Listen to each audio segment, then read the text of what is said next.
Olá, passageiros do mundo do sobrenatural! Hoje eu trago para vocês mais um vídeo da playlist de objetos amaldiçoados aqui no canal.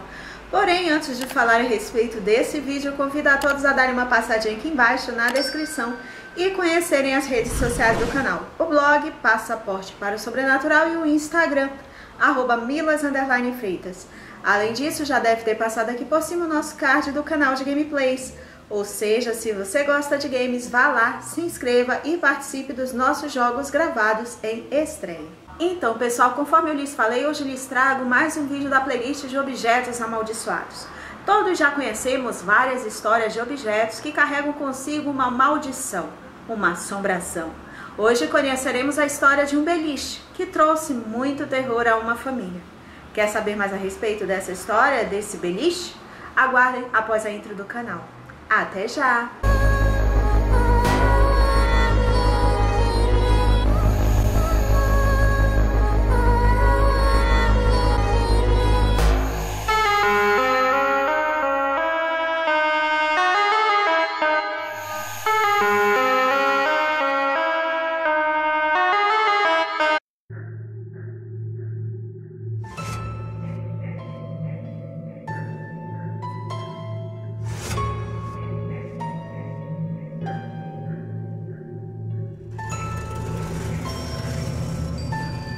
Existem muitos objetos considerados amaldiçoados no mundo, mas geralmente são objetos pequenos e principalmente objetos pessoais ou obras de arte de pessoas infelizes.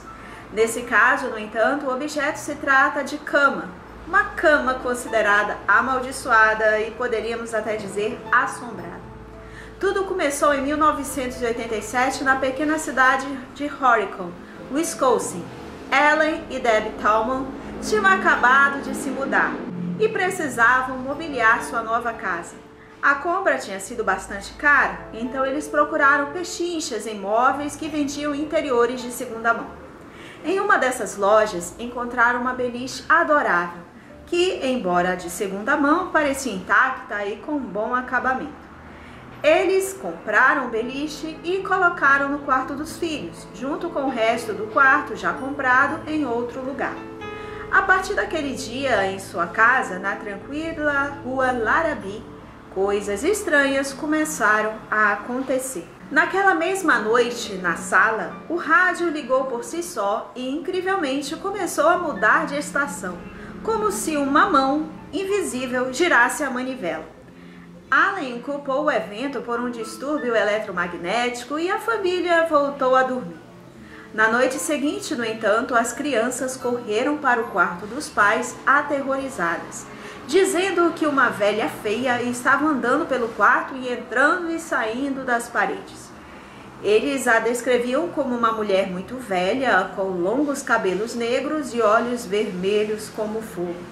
Mais uma vez, os Tallman pensaram que seus filhos tinham tido um pesadelo e, com grande dificuldade, conseguiram restaurar a calma na casa. Com o passar dos dias, os episódios incomuns se multiplicaram, às vezes até em plena luz do dia e na presença de Debbie. Sombras que se moviam pelas paredes, portas que se abriam e fechavam, cadeiras que tremiam perto da mesa e longos suspiros vinham de pontos cegos na casa. Mesmo quando sua esposa falou sobre o assunto, Allen descartou o fenômeno e o minimizou, dizendo que ele nunca havia testemunhado algo estranho naquela casa e que provavelmente ela e os filhos estavam um pouco chateados com a mudança. Cerca de uma semana se passou e Allen teve que mudar de ideia. Diante de seus olhos, enquanto ele e Debbie assistiam à TV, a porta da cozinha se abriu e depois violentamente foi fechada. Imediatamente depois da cozinha, ele ouviu vozes vindo da cozinha. Os Tallman decidiram então conversar com o pastor sobre o que estava acontecendo na casa e o fato de as crianças não quererem mais dormir no quarto, porque continuavam vendo uma senhora idosa. O homem foi visitar e abençoar a casa e revelou a Allen que sentiu a presença do diabo e que uma bênção normal não serviria para trazer paz àquele lugar. A atividade paranormal, de fato, continuou nos dias seguintes, e seu filho Danny, de apenas 6 anos, ficou tão abalado com as visões noturnas contínuas daquela mulher que uma noite pediu ao pai para dormir com ele fora de casa, no jardim, e não se acalmou até que o pai cedeu ao pedido. Alan e Debbie começaram a sentir uma sensação de frustração.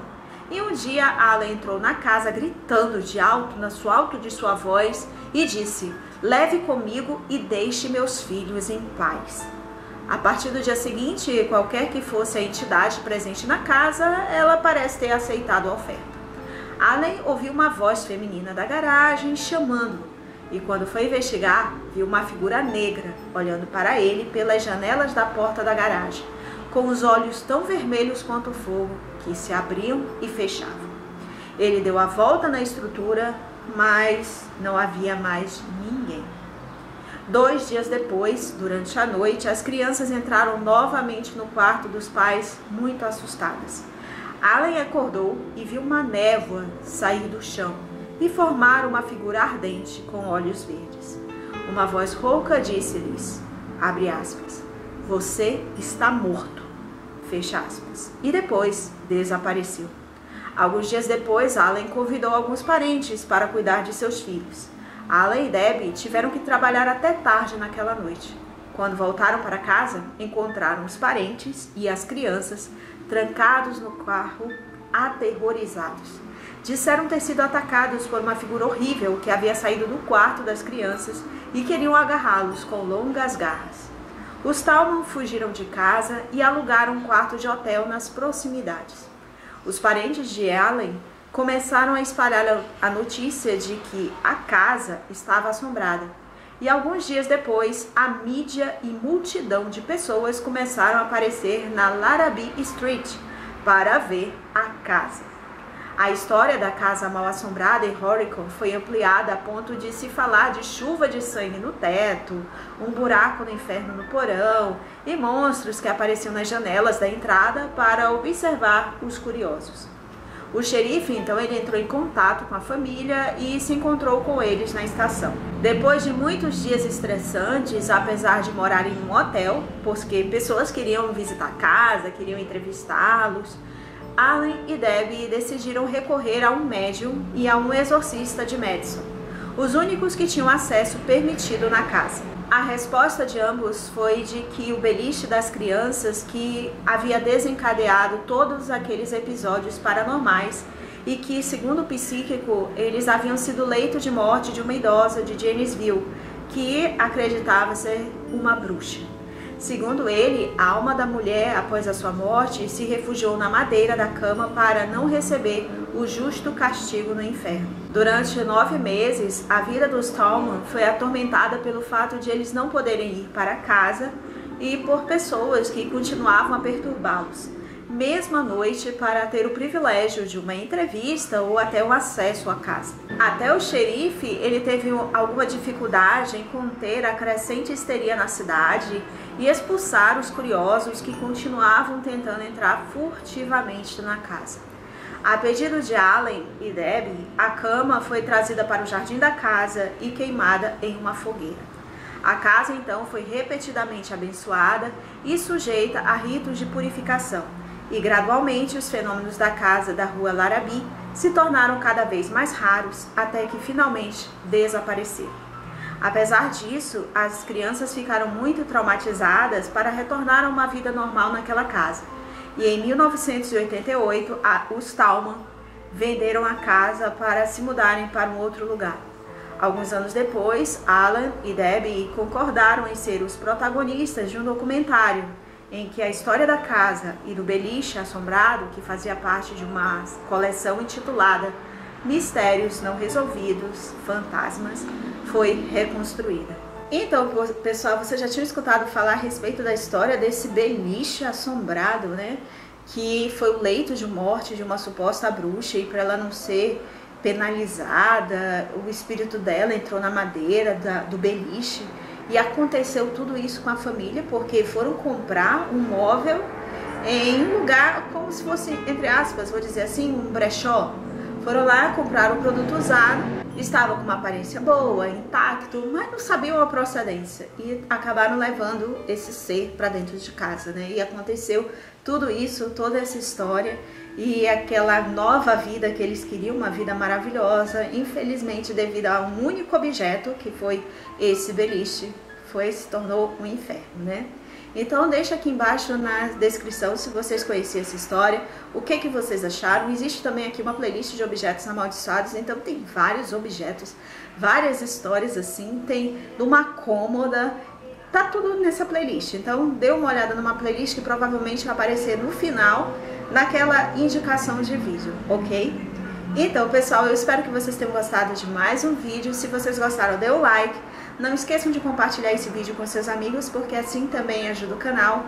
Se é a sua primeira vez aqui no canal, você chegou a partir desse vídeo e gostou, inscreva-se aqui embaixo e ative o sino de notificações para ficar sabendo a respeito dos próximos vídeos. Porque além desse vídeo da playlist de objetos amaldiçoados, há uma playlist de lenda, mistérios, lugares assombrados, lado sombrio dos games, Brasil assombrado e muitas outras. E há duas playlists em que há a participação de vocês, a participação dos inscritos. Uma de experiência sobrenatural e outra de foto ou fotografia fantasma.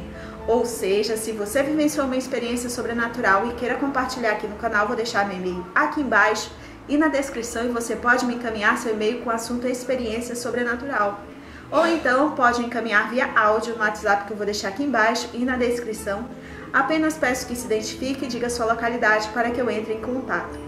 E se você tem uma foto, fotografia fantasma, inexplicável, ufológica e também queira compartilhar aqui no canal, vou deixar meu e-mail aqui embaixo e na descrição. E você pode me encaminhar seu e-mail com o assunto foto ou fotografia fantasma, para que eu faça um vídeo e compartilhe aqui com todos. Então, muito obrigada por assistir e até o próximo vídeo da playlist de objetos amaldiçoados aqui no canal. Beijo, tchau!